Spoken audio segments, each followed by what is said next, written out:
पटनारे बैतरणी पोल छुईला बढ़ी पानी देखा लोकों भिड़। 2 दिन है लगाण वर्षा फल बैतरणी बढ़ी आसी विपद संकेत उपरे चली। नदीर उपर भागरे प्रबल वर्षा हेबारु बढ़ी पानी तलकू माड़ी चली। पटना निकट में बैतरणी में विपद संकेत ठारू अल्प उपरे प्रभावित होतिले मध्य घो घो गर्जन करी चारिआडे प्रकंपित करुछि। सूचना अनुसार चंपा उपखंड में गत राति 95 मिलीमीटर वर्षा रेकर्ड करा जायछि। एहा छड़ा विभिन्न छोट नदी नालमानंकरू वर्षा जल बैतरणी मुहां होइछि। यह एक भयंकर रूप नहीं प्रभावित होछि। ए बढ़ी पानी भीम गर्जन रूप को देखिबा पई पोल उपरे प्रबल जनगहली देखा देथिला।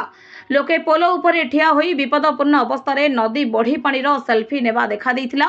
खबर पाई पटना पुलिस पहुंची जनसाधारण को हटाइबा एक रोचक परिस्थिति सृष्टि होइतिला। यह व्यतीत लगाण प्रबल वर्षा फल तेल नदी पोल उपरे बन्या जल प्रवाहित हेतुबारु कुमुला बहाली निकट में ठाकुरमुंडा को जोगाजोग संपूर्ण विच्छिन्न होइछि। सेहिपरि कपुंडी निकट में थिबा पैदा नाल उपरे 7 फुटरू उपरे पानी प्रवाहित हेतुबारु भीमकुंड कसासपड़ा रास्तार पुराणा सीता सुतु उपरे 4 फुट पानी चलीथिबारु ए रास्तार गमनागमन बाधाप्राप्त होइछि। केन्दुझर जिला प्रतिनिधि दशरथ बारिकଙ୍କ रिपोर्ट, ज्योतिप्रभा न्यूज।